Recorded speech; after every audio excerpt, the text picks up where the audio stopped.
যে এই মানে স্বপ্নে ব্যাখ্যাটা কি আপনাদের কাছে ভাইজান? স্বপ্নের ব্যাখ্যা হচ্ছে স্বপ্ন আর কি। আচ্ছা, স্বপ্নের আমি ব্যাখ্যার মধ্যে আরেকটা কোনো অতিপ্রাকৃতিক ব্যাখ্যাটা মানুষ আসলে আমি কেন যুক্ত করি না। স্বপ্ন দেখে ভাইজান? এই সম্পর্কে কি কিছু আমাকে ধারণা দিতে পারবেন?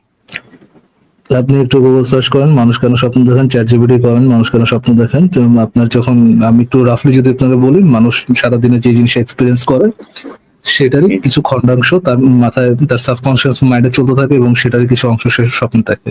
এটার মধ্যে কোনো অতিপ্রাকৃতিক এলিমেন্ট, যেমন আপনার কোনো জিন প্রয়োগ বা ভূত প্রেত নিয়ে এসে আপনার কোনো কিছু দেখাইছে, এরকম কি নাই, এরকম কোনো এভিডেন্স নাই। বুঝা গেছে? আচ্ছা, আরেকটা কোশ্চেন হচ্ছে ভাইজান, মন বলতে আসলে কি কিছু আছে নাকি সবই হচ্ছে ব্রেইন? এটা কি ভুল জিনিসটা কি? মানে এটা কাব্যিক পয়েন্ট অফ ভিউ থেকে মানুষ হাজার বছর ধরে মন বলতেছে হৃদয়। মানুষ মনে করতো যে হৃদয় দিয়ে মানুষ চিন্তা করে, ওইটারই একটা আলাদা ভার্সন মন। ওইটা ছাড়া কি আর কোনো মনের ইয়ে আছে? আর কোনো কেউ আছে যে মন, মানে আর কোনো এভিডেন্স আছে নাকি যে ব্রেইন ছাড়া অন্য কিছু দিয়ে মানুষ চিন্তা করতে পারে? না, না, ওইরকম কোনো কিছু নাই। আচ্ছা, এই ইসলাম ধর্মের অনেকেই একটা কোশ্চেন করে ভাইজান, সেটা হচ্ছে যে পিরামিডের রহস্যটা কি? ওই সময় তো এত মাপজোক ছিল না, এত বড় পাথর দিয়ে এত সুন্দর করে মানে কিভাবে ডিজাইন করে বানায়? আমি আপনার বেসিক বলে দিই ভাই, যে আপনার এই মানে উদ্ভট কোশ্চেন তো রিপিটেশন আসতেছে, আমি আপনাকে বেসিক বলে দিই।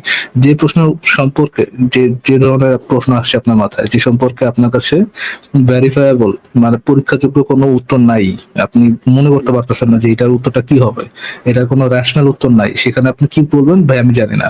ধরেন পিরামিড কিভাবে তৈরি করা হয়েছে এটা মোটামুটি এস্টাবলিশ, কিভাবে তৈরি করছে পিরামিড এসে। ধরেন আপনি ওই সময় জন্মেছেন যে সময় পিরামিড কিভাবে তৈরি করেছে এটা আপনি জানেন না। আপনার অনলি এন্ড অনলি রেশনাল উত্তর হচ্ছে কি আপনি জানেন না পিরামিড কেমনে বানাইছে, দ্যাটস ইট। আপনি জানার চেষ্টা করুন পিরামিড কেমনে বানাইছে, বাট যেহেতু আপনি জানেন না পিরামিড কেমনে বানাইলো, সেহেতু জিন পরি এসে, এলিয়ান এসে, ভূত প্রেত নিয়ে এসে পিরামিড বানাইছে, এই ধরনের কথা হচ্ছে উদ্ভট কথাবার্তা। বেসিক মানে আপনি কি ফাউন্ডেশনটা বুঝতে পারছেন যে আপনি চিন্তা করবেন কিভাবে? ফারাজ ভাই, আমারও তো আপনার কাছে একটা প্রশ্ন আছে। ফারাজ ভাই, আপনি আমার প্রশ্নটার একটু উত্তর দিয়েন। ফারাজ ভাই, আমি এই যে মানে আমি সবার মুখে শুনছি কফি খেলে নাকি ঘুম কাইটা যায়, কিন্তু আমি ডবল এসপ্রেসো খাই, খাওয়ার পর আমার ঘুমায় ঢাইলসা ঘুম আসে ভাই, আমি একের ঘুমায় যাই। এটার এটার কাহিনী কি ভাই? এটাতে তো ভাই কি প্রমাণ হয় বলেন তো ফারাজ ভাই, এটা কেমনে হইলো? রেড মিট খাওয়া বন্ধ করে আসিফ ভাই, তাহলে ঠিক হয়ে যাবে। না না ভাই, উত্তর দেন, উত্তর দেন। এই তো উত্তর দিতে পারলেন না। এটা থেকে তো নিশ্চয়ই আল্লাহর অস্তিত্ব প্রমাণ হয়, তাই না ফারাজ ভাই? সেটাই তো ভাই, সবাই যদি ঘুমায় আর আপনি যদি না ঘুম আসে আপনার, তার মানে তো একটাই উত্তর, এর মধ্যে নিশ্চয়ই কোনো জিন পরি আসর আছে, আল্লাহ বিল্লাহর হাত আছে, নাহলে তো এটা হয় কিছু সম্ভব না না কিছু ভাই। তো আছে। না, আপনি তো উত্তরে দিতে পারলেন না, তার মানে তো আমার কথাটা সত্য আহ, নাকি? যেহেতু আমি উত্তর দিতে পারিনি সেহেতু তো যে কোনো ক্লেম সত্য এই সম্পর্কে, রাইট? অবশ্যই অবশ্যই। এবং যেহেতু ওই আপনি, ক্লেম সম্পর্কে কোনো এবং ওই ক্লেম সম্পর্কে কোনো এভিডেন্স আসলে দরকার নেই। আর কি তাই তো দরকার? আসিফ এই যে ভাই? আপনি উত্তর দিতে পারলেন না, এটাই তো প্রমাণ করে যে আল্লাহ এটা ঘটাচ্ছে, যে আমি আমার ক্ষেত্রে, এক্স্যাক্টলি। তাই না? তাহলে আচ্ছা, আলহামদুলিল্লাহ এই আসিফ ভাই। এরপরেও কি আপনারা অবিশ্বাস করবেন? এরপরও নাস্তিকদের মতো কথা বলবেন? কিভাবে? কেন কেন কেন বলেন? জি, সেটাই আচ্ছা, সেটাই ভাই। হ্যাঁ। হুজুরদের আরেকটা কথা বলে যে প্রমাণ দিচ্ছে, সেটা হচ্ছে একটা সাগর আছে লোহিত মনে হয়, যেখানে দুইটা হচ্ছে পানি একত্রিত হয় না।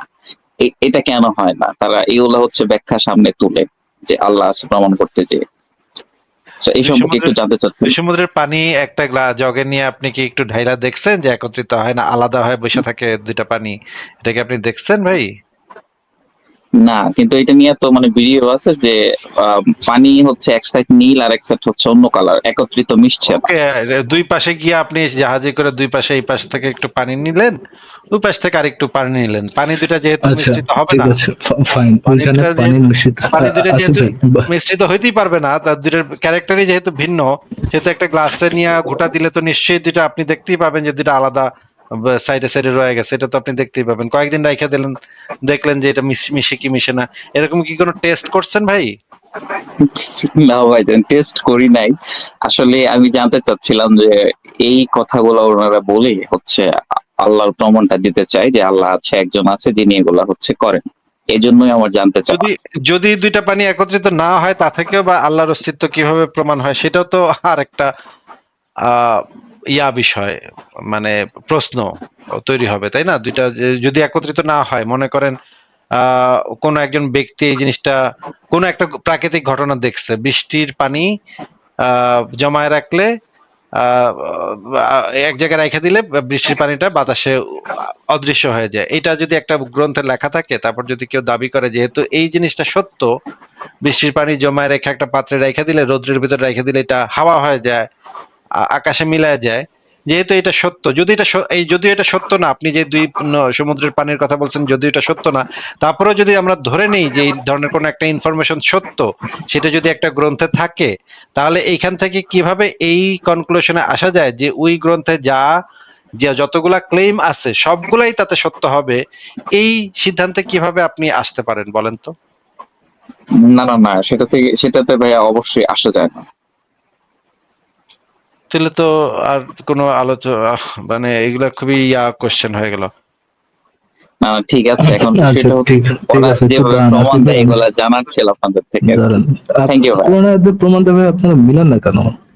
তারা প্রমাণ দেয়, ফাইন, তাদের প্রমাণ দেওয়া দরকার, তাদের ধান্দা চালানো দরকার, দেয়, আপনারা নিজে মিলান না কেন?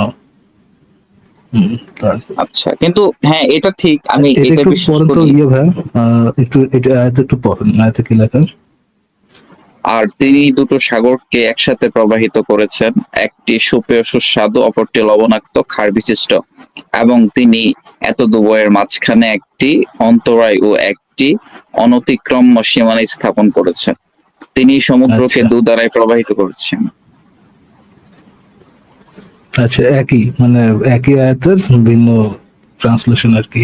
ভাই, দুই সমুদ্র মানে সমুদ্র কি প্রথমে এটা আমার বলেন ভাই, স্বাদু পানির বা মিষ্টি পানির কি কোনো সমুদ্র আছে, সাগর আছে দুনিয়াতে? না। আচ্ছা, তাহলে উনি বলছে দুইটা সাগর আছে, একটা কি সাগর? একটা হচ্ছে মিষ্টি পানির সাগর, একটা লবণাক্ত বা ক্ষার বিশিষ্ট সাগর, তাই না? জি জি জি। আল্লাহর এই কথা তো ভুল যে দুই ধরনের সাগর আসলে দুনিয়াতে নেই, আছে এক ধরনের সাগর যে সবগুলো হচ্ছে কি আপনার লবণাক্ত। ফাইন, ধরেন একটা সমুদ্র আছে যেটা হচ্ছে পানি সুস্বাদু, আর একটা হচ্ছে লবণাক্ত। ভাইয়া, সুস্বাদু পানির সাথে লবণাক্ত পানি কি মিশে না? হ্যাঁ, মিক্সড হয়তো। তাইলে ভাইয়া হ্যাঁ, আপনি যে হ্যাঁ, হ্যাঁ। প্রমাণের কথা বললেন, প্রমাণটা কি সখী প্রমাণ না কি প্রমাণ? না না না না, বুঝতে পারছি ভাই আমি। আচ্ছা, এই যে হ্যাঁ। বাংলাদেশের যে নদীগুলো আছে ভাই, এই যে বাংলাদেশের নদী থেকে তো পানিগুলা গিয়ে সমুদ্রে গিয়ে পড়ে, তাই না ভাই? জি জি জি। বঙ্গোপসাগরে নদী, মানে বঙ্গোপসাগরের মোহনা দিয়ে সমুদ্রে গিয়ে পড়ে। প্রতি বছর টন কি টন পানি ওই যে ওইখান থেকে আইতাছে, নদী থেকে আইতাছে, গিয়ে সমুদ্রে গিয়ে পড়তেছে, তাই না? জি জি জি। বঙ্গোপসাগর তো তাইলে এতদিনে মিঠা পানি হয়ে গেছে নাকি? ওরা তো মিশে না, ওরা লবণাক্ত পানির সাথে তো মিঠা পানি মিশবে না, যেটা কোরআনে বলা আছে। তাহলে তো বঙ্গোপসাগর পুরোটাই তো এখন মিঠা পানিতে পরিণত হওয়ার কথা নাকি? না, সেই কথা মোতাবেক তো তাই। আচ্ছা, আমি আরেকটা বঙ্গোপসাগর কথা এখনো, বলতে চাই। বঙ্গোপসাগর তাহলে কোরআন মানে না, তাই নাকি? বঙ্গোপসাগর কোরআনের পাত্তা দিল না, কি একটা অবস্থা দেখেন ভাই, নাস্তিক, এই বঙ্গোপসাগরটাও নাস্তিক হয়ে গেছে। আচ্ছা ভাইজান, আমি আরেকটা কথা বলতে চাই, সেটা জাস্ট মানে এমনিতেই, তারপর হচ্ছে আমি চলে যাবো আরেকজনকে আইনেন। সেটা হচ্ছে, আপনি কিছুক্ষণ আগে আলোচনায় বলেছেন যে জিব্রাইলকে প্রমাণ করতে। এখন বাই এনি চান্স আপনার সামনে কেউ এসে বলতেছে, কোনো মানুষ না, কিছু না, এমনিতেই, যে আমি জিব্রাইল, তখন আপনি এটা কিভাবে ব্যাখ্যা করবেন? ভেরিফাই করবো সে আসলে জিব্রাইল কিনা।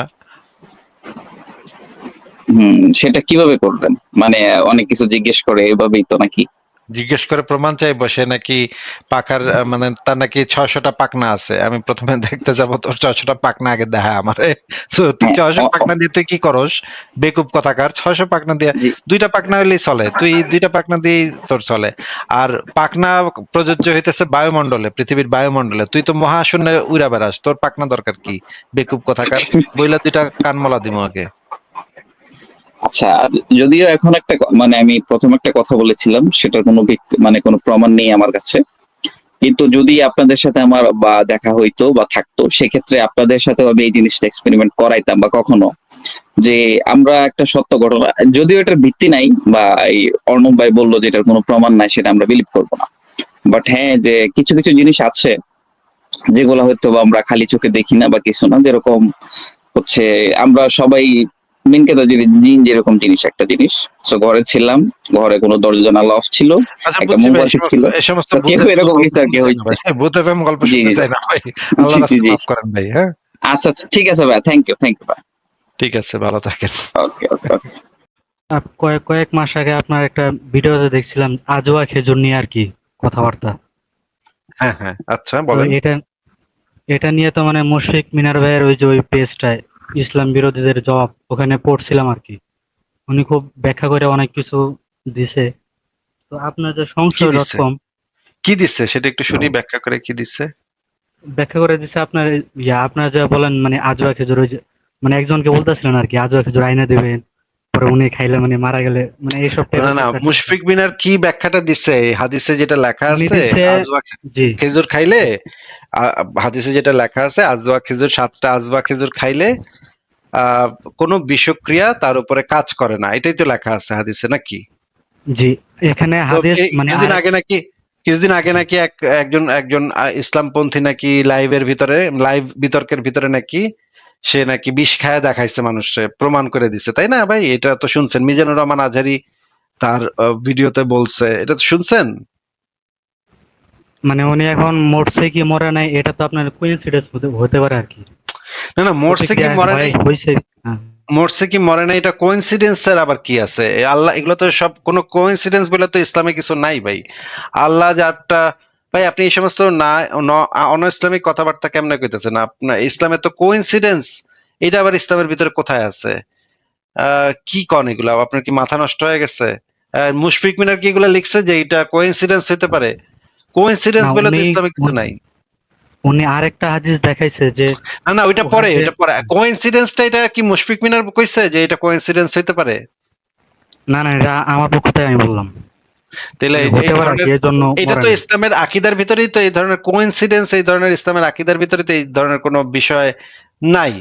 আপনাকে আমি যেটা জিজ্ঞেস করেছি যে এই যে মিজানুর রহমান আজহারি সে তার বক্তব্যে বলল যে কিছুদিন আগে নাকি এই ঘটনাটা ঘটছে, একজন নাকি বিতর্কের মাঝখানে বিষ নিয়ে খায় ফেলাইছে, সে নাকি আজবা খেজুর সকালে খাইছিল, এই জন্য সে জানে যে এটা দ্বারা কিছু হইব না, তার কিছু হইব না, সেই জন্য খায়া ফেলাইছে। এটা তো ভাই তার ইমান আছে, এটা বোঝা গেল যে সে নবীর হাদিসকে, সত্যিকার অর্থে নবীর হাদিসকে বিশ্বাস করছে মনে প্রাণে। এবং আমরা জানি যে আল্লাহর নবীর কথাতে যে মন থেকে বিশ্বাস করবে তার তো কিছু হবে না, তাকে আল্লাহ পাক তাকে রক্ষা করবে, নিজ হাতে তাকে রক্ষা করবে, তাই না ভাই? এটা তো ইসলামের আকীদা নাকি? জি জি তাইলে আপনার খাইতে সমস্যাটা কোথায়? খাইতে সমস্যা কোথায় ওখানে তো উনি মানে ওই সমস্যাটাই দেখা দিছে আর কি। সমস্যাটা কোন কি জায়গায় সমস্যা, কি ওখানে সমস্যাটা কি? আরেকটা হাদিস জি ওখানে আরেকটা হাদিস উল্লেখ করে মানে দেখা দিছে যে আজওয়া খেজুর মানে যেটা বলা হয়েছে ওটা মানে ইয়া বিশেষ একটা আজওয়া খেজুর আর কি। ওই এবং ওই আজওয়া আজওয়া খেজুরটা খেজুর, ওনার জামানায় ছিল আজওয়া আর কি। খেজুর, ওই আজওয়া খেজুরটা যে বিশেষ একটা আজওয়া খেজুর, এই হাদিসটা একটু দেখান তো ভাই। এবং ওই আজওয়া খেজুরটা কোথায় পাওয়া যাবে সেটা নিয়ে কি, নিশ্চয়ই সহি আপনি হাদিস থেকে সে বলছে এটা একটা বিশেষ ধরনের আজওয়া খেজুর, সেই রেফারেন্সটা একটু দেখান। এখানে মানে কিভাবে দেখাবো? আপনার যদি মানে ইসলাম হাদিস নাম্বার বিরোধীদের বলেন, জবাব ওখানে যদি হাদিস নাম্বারটা দেয়, বললেই আমি বের করে দেখাবো, হাদিস নাম্বারটা বললেই বের করে দেখাবো। মুশফিক মিনার ভাইয়ের সাইটে যা যদি একটু আরে সার্চ দূর দেন তাহলে দূর পাবেন আর কি। মিয়া, মুশফিক মিনার কি, মুশফিক মিনার তো এখানে অথরিটি না। হাদিস নাম্বারটা বলেন, যেই হাদিসটা আপনি মুশফিক মিনারের সাইটে পড়ছেন সেই হাদিস নাম্বারটা বলেন, আমি বের করে দেখাচ্ছি, অসুবিধা নেই। আমি কি এখানে মিনিমাইজ করলে কি কেটে যাবে নাকি? মোবাইলে আছে আমি। হাদিস নাম্বারটা আপনি জানেন না? আপনি পড়ছেন হাদিস নাম্বার, কোন গ্রন্থ থেকে পড়ছেন ওই হাদিসটা? আজওয়া খেজুর বলতে আজওয়া খেজুর বুঝায় না, অন্য কিছু বুঝায়, সেটা কোন দলিল থেকে সে দিছে, কোন হাদিস থেকে, কোন কোরআনের আয়াত বা সহি হাদিস, এইটা ছাড়া তো মুশফিক মিনার তো কিছু মানবে না। সে তো বিভিন্ন হাদিস নিয়ে বলে যে এটা হাদিস, এটা সহি হাদিস না, এটা সহি হাদিস না। তার মানে সে যেহেতু রেফারেন্স দিচ্ছে সেহেতু এটা তো নিশ্চয়ই সহি হাদিস থেকে রেফারেন্স দিচ্ছে। তাহলে সেটা কোন গ্রন্থ থেকে এটা বলেন আগে? বুখারী শরীফ না মুসলিম শরীফ, কোথা থেকে? আজোয়া খেজুর বলতে আজোয়া খেজুর বুঝায় না এমন কিছু বলা নাই। মানে যে আজোয়া খেজুরের কথা বলা হয়েছে ওই আজোয়া মানে ওই গাছটা নবীজি রোপণ করছিল আর কি। এটা এটা এটা ওইটা শুধুমাত্র জি। ওই গাছের থেকে খাইলে, এটা তো হাদিসের ভিতরে লেখা নেই ভাই। হাদিস, আচ্ছা ঠিক আছে, আমরা হাদিসটা একটু ভালো করে এটা পড়ি। ব্যাখ্যা করছে আর কি, এটা ব্যাখ্যা করছে, ব্যাখ্যাটা যে যে করছে সে কি সহিহ ইবনে হাদিস থেকে তাইমিয়া। ব্যাখ্যা করছে? জি আরে ভাই বাল, যে কেউ ব্যাখ্যা করুক না কেন, সেই ব্যাখ্যাটা তো সহিহ হাদিস থেকে করতে হবে। মনে করেন আমি তো যদি দেখি এরকম, তো ব্যাখ্যা যে কেউই করতে পারে, কিন্তু এই হাদিসটা ব্যাখ্যা করতেও তো দলিল লাগে নাকি? জি জি জি ব্যাখ্যা, মনে করেন আমি একটা ব্যাখ্যা করে দিলাম, মন গড়া একটা ব্যাখ্যা দিয়ে দিলাম, ভাই ওই 7টা না, ওখানে 8টা খেজুর খাওয়ার কথা বলা হয়েছে, এখানে 7 বলতে 8 বোঝানো হয়েছে। এটা মনে করেন নাস্তিক আসিফ মহিউদ্দিন একটা ব্যাখ্যা করলো, এখানে 7টা বোঝানো হয়নি, 7 বলতে এখানে 8টা বোঝানো হয়েছে। আমার কথা তো এখানে কোনো মূল্য নাই, তাই না ভাই? জি জি আমার কথা মূল্য হবে তো কখন, যখন আমি সেটার একটা দলিল দেখাতে পারবো যে এখানে 7 বলতে 8 বোঝানো হয়েছে, এবং দলিলটা হইতে হবে একটা সহিহ হাদিসের দলিল, নাকি? জি জি আচ্ছা, আমরা হাদিসটা পড়ি। এখানে হাদিসে বলা আছে, আজবা খেজুর দিয়ে জাদুর চিকিৎসা প্রসঙ্গে আমি রাসূলুল্লাহ সাল্লাল্লাহু আলাইহি সাল্লামকে বলতে শুনেছি, যে ব্যক্তি সকালবেলায় 7টি আজবা মদিনায় উৎপন্ন উৎকৃষ্ট খুরমা খেজুর খাবে, সেদিন কোনো বিষ বা জাদু তার কোনো ক্ষতি করবে না। এখানে লেখা আছে ভাই, মদিনায় উৎপন্ন উৎকৃষ্ট খুরমা খেজুর, এটা এখানে লেখা আছে হাদিসের ভিতরে, আজবা লেখা আছে। এবং আরেকটা হাদিস আমরা পড়ি, সেখানে আমরা দেখি তাওহীদ পাবলিকেশনস 4445, প্রত্যেকদিন সকালবেলা 7টি আজওয়া উৎকৃষ্ট খেজুর। হ্যাঁ, আজওয়া খেজুর মানে হচ্ছে উৎকৃষ্ট, মদিনার উৎকৃষ্ট মানের খেজুর। সেই আজওয়া খেজুর খেলে সেদিন কোনো বিষ ও জাদু তার কোনো ক্ষতি করবে না। এবং তিরমিজি শরীফে আছে যে এতে আছে বিষের প্রতিষেধক। আজওয়া হলো জান্নাতি খেজুর, এতে আছে যে বিষের প্রতিষেধক। এবং এখানে কোথাও বলা নাই যে মোহাম্মদ এটা তেলে বলে দিত যে আমি যেই গাছটা লাগাইলাম সেই গাছের খেজুরটা, শুধুমাত্র এই গাছের খেজুরটা খাইলে এটা প্রযোজ্য হবে। এটা তো ভাই আমি কোনো সহিহ হাদিসে পাই নাই। আপনি কোন সহিহ হাদিসে পাইছেন একটু দেখান আমাদেরকে, আমরা একটু দেখি।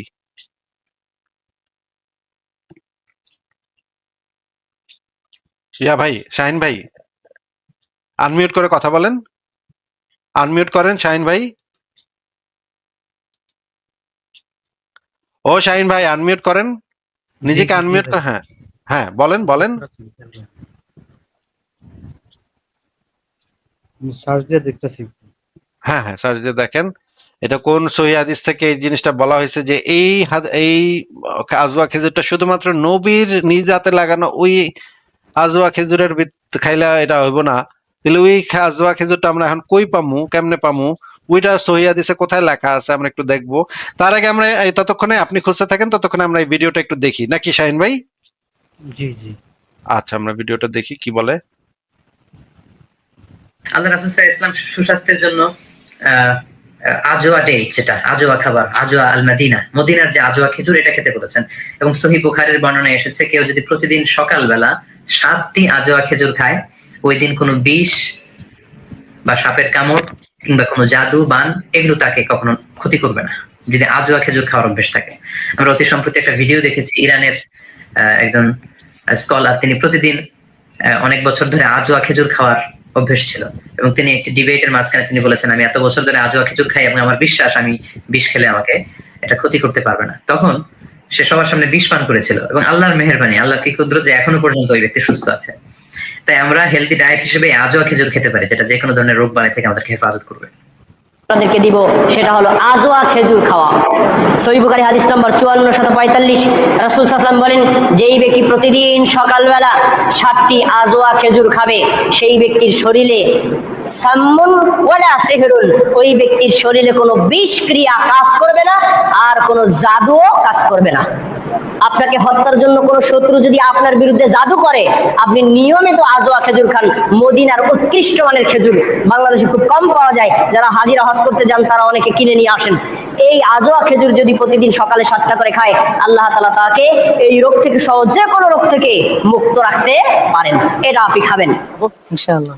আপনার জন্য এবারে প্রশ্ন, প্রতিদিন সকালে কয়টি আজওয়া খেজুর খালি পেটে খেলে সেদিন তাকে কোনো বিষ বা জাদু ক্ষতি করতে পারবে না বলে হাদিসে বর্ণিত রয়েছে? ক 1টি, খ 3টি, গ 7টি, ঘ 10টি।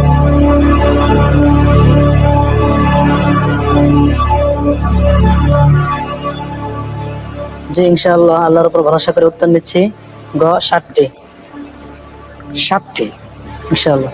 লক করে দেওয়া হোক গ 7টি। আমি দেখতে পাচ্ছি যে আপনি যে উত্তরটি দিয়েছেন 7টি খেজুর বা গ, আপনার উত্তরটি সঠিক হয়েছে। আলহামদুলিল্লাহ। আলহামদুলিল্লাহ। জি, বাহ, কি সুন্দর হাসি দিল। কত কত ভালো লাগতেছে। তারা তো ভাই সবাই বললো যে 7টি আজবা খেজুর, 7টি আজবা খেজুর মদিনার উৎকৃষ্ট খেজুর। আপনি কই পাইলেন যে এটা নাকি শুধুমাত্র ওই যে নবীর লাগাইন না গাছ থেকে এটা হইতে হইব? এই দলিল কই আছে ভাই, একটু যদি বের করে দেখাইতেন। ওই সহি মুসলিমের 5168 মানে ওই হাদিস থেকে আর কি ওনারা ব্যাখ্যা বের করছেন এটা। ব্যাখ্যা বের করলে তো হবে না। সহি মুসলিম আমরা ওই হাদিসটা পড়বো। সহি মুসলিম 5168। আচ্ছা, আমরা হাদিসটা দেখবো। এটা কোন প্রকাশনী ভাই?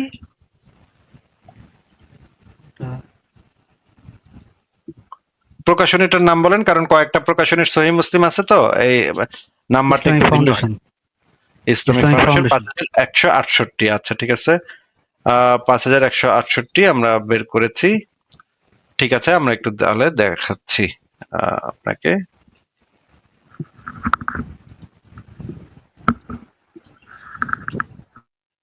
না সরি, আমি ভুল স্ক্রিন শেয়ার দিছি, দাঁড়ান। সহি মুসলিম 5168,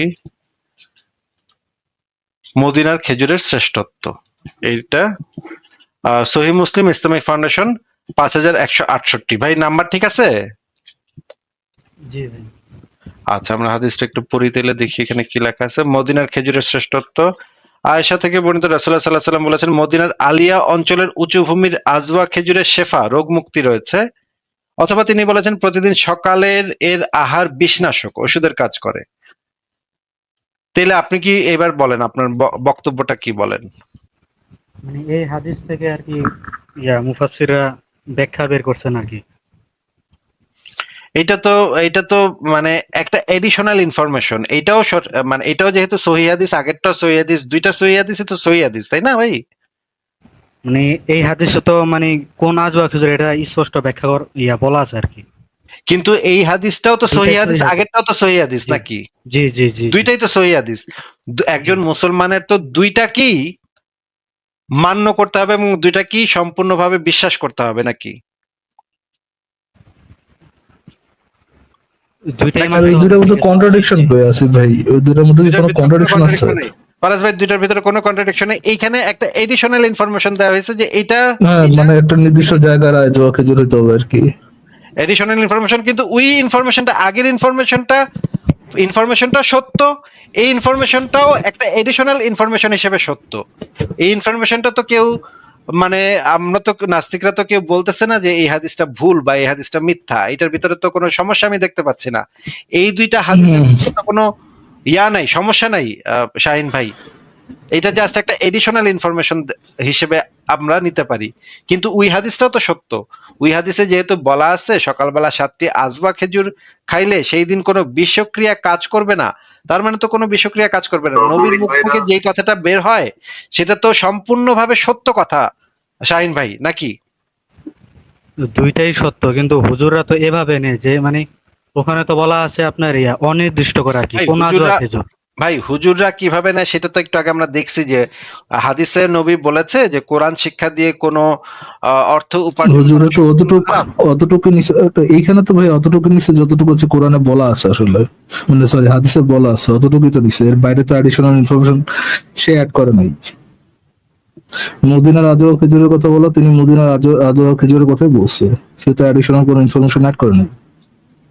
আচ্ছা হ্যাঁ, আচ্ছা ঠিক আছে। তারপরেও যদি ফারাজ ভাই আমরা যদি এইটাও যদি ধরে নিই, তারপরেও যদি আমরা ধরে নিই, তাহলে ভাই শাহিন ভাই আপনি যান তাহলে মদিনার আলিয়া অঞ্চলের উঁচু ভূমির আজওয়া খেজুর খায় আমাদেরকে দেখা দেন, তাহলে তো অসুবিধা কি? আমরা সেটা তো রাজি আছি।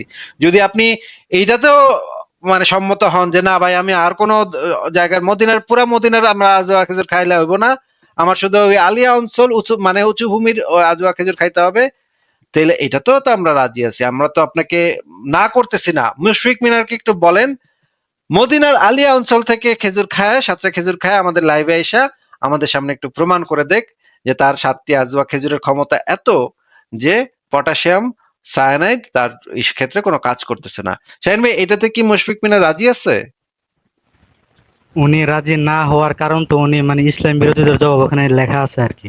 লেখাটা পড়ছেন কিনা মানে জানা পড়ি নাই নাই আর তো, কি। আপনি এই জন্যই তো আপনারা জিজ্ঞেস করতেছি। আপনি তো এই হাদিসটা দেখাইলেন, এখন তো যেহেতু আপনি আরেকটু সংকুচিত করে দিলেন ওই আজওয়া খেজুরটার ব্যাপারটা, আরেকটু প্রিসাইজ করলেন, ঠিক আছে আমরা সেটাও মেনে নিলাম। তাহলে এখন এখন সে ওইটা খাইতে, ওই আজওয়া খেজুরটা খায় দেখাইতে। এখন ভাই মানে একটা হাদিস পড়েই তো মানে সব বোঝা যায় না, এর থেকে তো অনেক ব্যাখ্যা বাইর হয় নাকি? আমরা তো জানি ভাই, হাদিস পড়েই তো বোঝা যায়। হাদিস ছাড়া তো কোরআন এবং হাদিস ছাড়া তো আর কিছু বোঝা সম্ভবই না। আমরা তো জানি নবীর মুখ থেকে যেই কয়টা কথা বের হয় সেই কয়টা কথা ধ্রুব সত্য কথা, এটা ইসলামের আকীদা। আপনি যদি এখন বলেন যে হাদিস পড়ে বোঝা যায় না, একটা হাদিস পড়ে বোঝা যায় না, ভাই একটা হাদিস পড়েই বোঝা যাবে। যদি এটা একটা হাদিস তাহলে আর যদি কোনো হাদিস অ্যাডিশনাল থাকে সেটাও নিয়ে আসেন, সমস্যা নেই তো। আমি তো বলি না যে এই দুইটার মধ্যে শেষ করতে হবে আপনারে। আরো কি কোনো সহিহ হাদিস আছে আপনার কাছে? হ্যাঁ, আপনি আমি যদি আরো বলতেছি 5টা সহিহ হাদিস আইনা বলেন যে ভাই এটা দ্বারা এটা বোঝানো হয়েছে, সেটা দ্বারা এখানে এটা লেখা আছে, সেটা লেখা আছে, ঠিক আছে, অসুবিধা নেই, সেগুলো আইনা আপনি সে আমি লেখায় দেখান। বলতেছি ভাই ভাই হাদিস অর্থ তো মানে বয়ানবাজি আর কান্নাকাটি না করে আপনি আমাকে রেফারেন্সটা বলেন। আর কি কোনো রেফারেন্স আছে আপনার কাছে যে এই রেফারেন্স, ভাই এই রেফারেন্সে যান, এই সহিহ হাদিসে যান বা এই কোরআন আয়াতে যান, এখানের মধ্যে আছে আপনার ডিটেল বলা আছে। আর এরকম কি কোনো রেফারেন্স আছে আপনার কাছে শাহিন ভাইয়া? আমার মূলত জানার বিষয় ছিল কি ভাই, মুশফিক মিনার ভাই যে আরে আব্দুল জিজ্ঞেস করছি রেফারেন্স আছে কিনা। রেফারেন্স আছে? আর কথার মধ্যে খালি টপিক টু টপিক জাম্প করে। রেফারেন্স আছে আর ভাইয়া? আচ্ছা ফারাজ ভাই, আমি এর ওনাকে একটা জিনিস জিজ্ঞেস করি। শাহিন ভাই, মনে করেন একটা জি ভাই। হাদিসে লেখা আছে, শুধুমাত্র একটা হাদিস আছে, একটা হাদিসে লেখা আছে গরিব লোককে খাবার দাও। এখন এটা একটা ভালো কাজ, এটা একটা ভালো কথা। আচ্ছা, এই যে মানে শুধুমাত্র একটা হাদিসে লেখা পাইলাম যে গরিব লোককে, তোমরা যদি দেখো একটা লোক গরিব অবস্থায় মরে যাচ্ছে খাইতে না পেরে, তার একটু খাবার দিও, এটা একটা হাদিসে লেখা আছে। তখন কি এরকম যদি হাদিস আপনি দেখেন, মাত্র একটা হাদিস, এটা কি আপনি কি করবেন বলেন তো? গরিব লোকরা কি খাবার দিবেন, নাকি আপনি কইবেন মাত্র একটা হাদিস দিয়ে তো বোঝেন যাইব না ভাই, একটা হাদিস দিয়ে তো কিছুই বোঝেন যায় না ভাই, আমাদের তো আরো 50টা হাদিস পড়ন লাগবে একই জিনিস, তারপরে আমরা জিনিসটা বুঝতে পারবো, গরিব লোকরা আমি পরে দিব নে খাবার দাবার, আমি আগে 50টা হাদিস পড়ে আহি, এই বিষয়ে কি কি হাদিস আছে সব পড়া, তারপর আমার বুঝন লাগবো যে এইখানে আসলে গরিব লোককে টাকা দেওয়া বলতে নবী কি বুঝাইছে, গরিব লোককে আসলে দিমু নাকি দিমু না, এটা কোনটা বুঝাইছে নবী, আমি তো কিছু বুঝতেছি না ভাই। হ্যাঁ, এটা কি আপনার কি এইভাবে আপনি মানে হাদিস পড়েন নাকি, একটু বলেন তো আমাদেরকে। ভাই আমি যে বিষয়টা আনছি আর আপনি যে মানে উদাহরণটা দিছেন, এটা তো ভাই মিললো না ভাই। মিললো না? আমি তো আপনাকে মিলাইতে বলি আচ্ছা নাই, আসিফ ভাই, যে আল্লাহর মানতে রাস্তায় হবে। বাদ দেন তো ভাই। এর সাথে আপনি ইন্টেলেকচুয়াল আলোচনা করতে দিচ্ছেন শুধু শুধু, ওয়েস্ট অফ টাইম। না, না, শাহিন ভাই, আপনার কাছে কি আর কোনো রেফারেন্স আছে? বাদ দেন আসিফ ভাই, আল্লাহর রাস্তায় বাদ দেন। রেফারেন্স আছে আর কোনো? মানে খাইলে মরুম নাই এমন কিছু রেফারেন্স নাকি? যে ভাইয়া আপনি যে আব্দুল্লাহ দাবি করতেছেন, সেই আব্দুল্লাহ সপক্ষে আপনার কাছে আর কোনো কি রেফারেন্স আছে? কি রে ভাই, আপনার যেই দাবি, যে আব্দুল্লাহ আপনার দাবি, সেই আব্দুল্লাহ সপক্ষে আপনার কাছে কি আর কোনো রেফারেন্সেস আছে? বিভিন্ন হুজুরদের ব্যাখ্যা আছে আর কি। এটা কি হুজুরদের রেফারেন্স হবে ব্যাখ্যাটা না কি, নাকি? যে খাওয়ান যাইব না, তোরা খাইস না, খাইলে মরবি, হুজুরদের ব্যাখ্যাটা তো এটাই নাকি? হুজুরদের ভাই হুজুরদের ব্যাখ্যা যদি ধরেন ঈশার সাথে ইয়ে করে, মানে মোহাম্মদ বলে গেছে যে আম, এই এইখানকার আজওয়া খেজুর খাইলে, এখানকার আজওয়া খেজুর হচ্ছে তোমাদের জন্য শেফা। হুজুরা যদি এইসব ব্যাখ্যা দেয় যে না এইখানকার আজওয়া খেজুর তোমাদের জন্য শেফা না, তাহলে এই কথা কি মোহাম্মদের সাথে কন্ট্রাডিক্টরি হয়ে যায় না? একটা মানুষ যদি সাধারণ কোনো কথা বলে তাহলে তো এর মধ্যে কোনো ব্যাখ্যা না থাকে স্বাভাবিক। যদি অসাধারণ বলে, যেমন এই যে এই জিনিসটা খেলে তুমি মরবা না, কোনো বিষ দিলে তুমি মরবা না, এর মধ্যে মানে তো ব্যাখ্যা অসাধারণের থাকাটা ক্ষেত্রে স্বাভাবিক। কন্ট্রাডিকশন, অসাধারণের ক্ষেত্রে কন্ট্রাডিকশন হওয়াটা হচ্ছে স্বাভাবিক বিষয়। মানে কি ব্যাখ্যা ভাই, থাকাটা আর কি, ওটা বলতেছি। কন্ট্রাডিক্টরি ব্যাখ্যা থাকাটা স্বাভাবিক। মানে অসাধারণ বিষয়ের ক্ষেত্রে কন্ট্রাডিক্টরি ব্যাখ্যা থাকা স্বাভাবিক নাকি ভাই? ধরেন একটা অসাধারণ ব্যাখ্যা হচ্ছে গিয়ে আল্লাহ জীবিত, মানে অসাধারণ দাবি হচ্ছে গিয়ে আল্লাহ জীবিত আছে, এবং কেউ এসে বলতেও পারে যে ভাই আল্লাহ মরে গেছে, দুটো একসাথে থাকা সম্ভব। নাকি কন্ট্রাডিকশন হওয়া সম্ভব? সাধারণ কিছু হবে না, অসাধারণ কিছু সম্ভব এটা। না বিষয়টা আসিফ ভাই, এমন যে মুভ মনে অন, করেন move on dude, move on. এর একটা কথা বলতে যদি 30 সেকেন্ড সময় লাগে। আরেকটা শেষ একটা আমার প্রশ্ন, একটা বিষয় জানা ছিল শেষ ভাই। একটা প্রশ্ন, একটা শেষ বিষয় একটা প্রশ্ন, শাহিন ভাই, শেষ জি একটা প্রশ্ন। জি বলেন মনে বলেন। করেন দেওয়ানবাগী পীর সাহেব কইলো যে আহ, আমার গু যে উম্মতেরা খাবে সেই উম্মতের পেটে কোনোদিন অসুখ হবে না। হুম, দেওয়ানবাগী পীর সাহেবের গু খাইলে পেটে কোনোদিন অসুখ হবে না। এখন আমি তখন তার এক উম্মতরে বললাম, তার এক মানে ভক্তরে বললাম, ঠিক আছে তাহলে তুই খায় দেখা বেটা, তোর হুজুরের গু খাইলে নাকি তোর কোনো দিন পেটে কোনো অসুখ হবে না, তুই খায় দেখা, আমি নিশ্চিত তুই খাওয়ার সাথে সাথে তোর পেট খারাপ হয়ে যাবে, খায় দেখা। সে কইতেছে যে না ভাই, হুজুরের কথাটা আমার ব্যাখ্যাটা নিতে হবে, হুজুরের আরেকটা যে বক্ত আছে তার কাছ থেকে আমি ব্যাখ্যাটা নিয়ে আসি, খারান একটু। সে ওই ভক্তের কাছে গেল ব্যাখ্যাটা নিতে। এখন ওই ভক্ত আবার চালাক, ওই ভক্ত তো বুঝে যে হুজুরের গু তো খাওয়া যাবো না, হুজুরের গু খাইলে তো অবশ্যই পেটে খারাপ খারাপ হইব। ওই বেটা আবার কইলো যে না, হুজুরের গু খাওয়াটা যাইবো না, এই হাদিস মানুন যাইবো না। তখন এই দেওয়ানবাগী পীর যেটা কইছে আর তার যে ব্যাখ্যা দানকারী ভক্ত যেটা কইছে, এই দুইটা বক্তব্যের ভিতরে কি আপনি কোনো পরস্পর বিরোধিতা পাচ্ছেন, নাকি আপনার কাছে মনে হচ্ছে দুইটা বক্তব্য একই বক্তব্য? কন্ত ভাই? হ্যাঁ একই একই মনে হইতেছে। একই বক্তব্য, তাই না? ওয়াও ভাই আপনি একটু মুশফিক কিন্তু মিনারের ভাই ওয়েবসাইটে পড়েন ভালো করে, ওইখানেই যান, ওই লাইভই শুনেন, ঠিক আছে? আমাদের লাইভে ভাই আল্লাহর রাস্তে ভাই আপনার পায়ে দুটা ধরি ভাই, আমার লাইভে কোনোদিন আয়েন না ভাই, আপনার ভাই আল্লাহর রাস্তে ভাই, আপনার ভাই আমার কসম দিতেছে আল্লাহর ভাই, জিন্দেগিতে ভাই আমার লাইভে আর কোনোদিন আইসেন না ভাই, আল্লাহর রাস্তে ভাই, দুইটা পায়ে ধরি ভাই, ভাই না সোনামণি না ভালো, কোনোদিন আর এই লাইভে আইসেন না, ঠিক আছে শাহিন ভাই? উদাহরণের সাথে তো আমার বিষয়টা মিলতেছে না আর কি ওইটা। আচ্ছা সেটা একটা আমি বিষয় বুঝছি, জানা ছিল মিলতেছে ভাই। না, মিলতেছে না, আপনি জি যে জি বলছেন ওই দুইটা একই। দেওয়ানবাগী আপনার নিজের পীর কাছে এবং তার মিলতেছে ভাই। দেওয়ানবাগী পীর সাহেব এবং তার ভক্ত অনুসারী ব্যাখ্যাদানকারীর বক্তব্য দুইটা আসলে একই বক্তব্য। আপনার সাথে কথা বলার বিন্দু মাত্র আর কোনো মানে আমার নাই ভাই, আপনারে ভাই পায়ে দুইটা ধরছি, জিন্দেগিতে আর এই লাইভে কখনো ঢুইকেন না ভাই, শুইনেন না, আল্লাহর রাস্তে ভাই, ঠিক আছে ভাই? বিদায়, বিদায় পৃথিবী। ফারাজ ভাই শুনছেন, সে বলছে যে হ্যাঁ দুইটা একই বক্তব্য, মানে দেওয়ানবাগী পীরের বক্তব্য যা, ওই ভক্ত অনুসারী ব্যাখ্যাদানকারীর বক্তব্য একই বক্তব্য, এটার ভিতরে কোনো কন্ট্রাডিকশন উনি পান নাই।